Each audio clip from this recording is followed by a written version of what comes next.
नमस्कार दोस्तों, आज देश भर में गुरु गोविंद सिंह जयंती मनाई जा रही है। शहीद पिता के पुत्र और शहीदों के पिता हैं गुरु गोविंद सिंह महाराज। सीएम योगी ने कहा, श्री गुरु गोविंद सिंह जी के प्रकाश पर्व में सम्मिलित हुए मुख्यमंत्री। गुरु तेग बहादुर ने अपना शीश दे दिया, लेकिन भारत का शीश बचा लिया।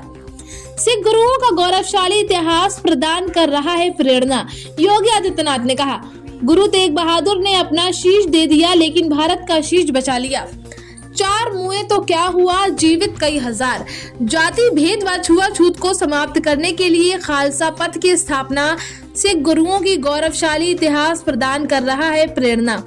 भावी पीढ़ी को इतिहास से अवगत कराना हमारा दायित्व। ये वर्ष हमारे लिए अत्यंत महत्वपूर्ण है।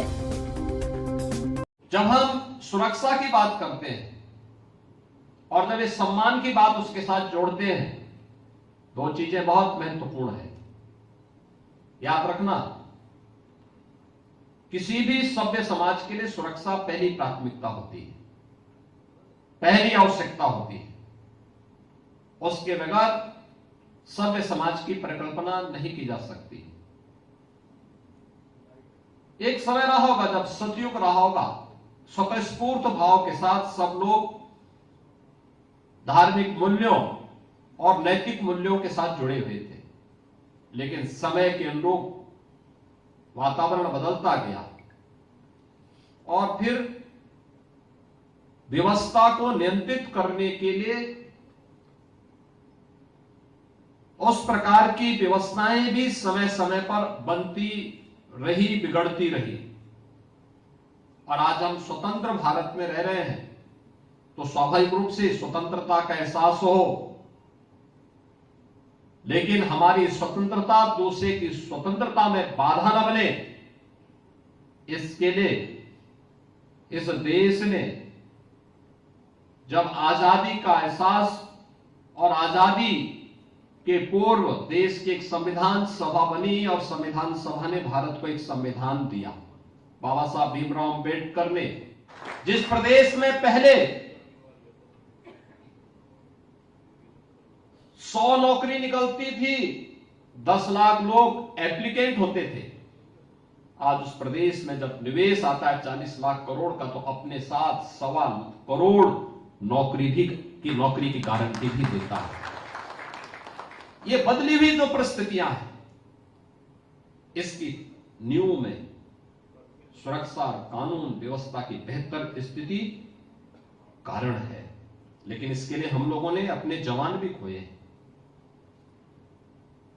और इसीलिए प्रदेश सरकार ने 2017 में आने के बाद अपनी एक पॉलिसी भी बनाई।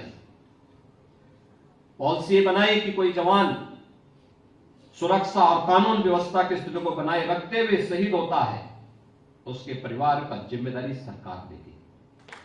और सेना हो, अर्धसेना हो या पुलिस बल के जवान हो, हमने इसके लिए तमाम रिफॉर्म किए।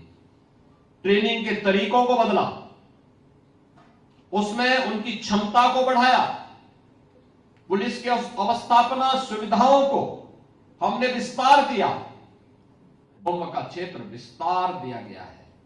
याद रखना, इस अवधि में उतने श्रद्धालु प्रयागराज में आएंगे जो दुनिया की तीसरी बड़ी आबादी के बराबर होगा। 40 करोड़ से अधिक श्रद्धालु प्रयागराज में आएंगे।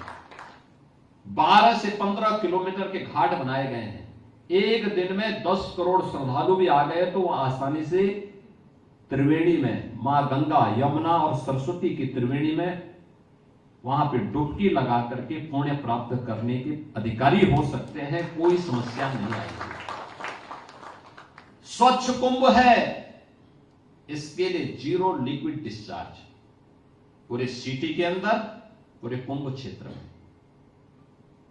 1.5 लाख से अधिक शौचालय बनाए गए हैं, लेकिन लिक्विड डिस्चार्ज एक से भी नहीं होगा।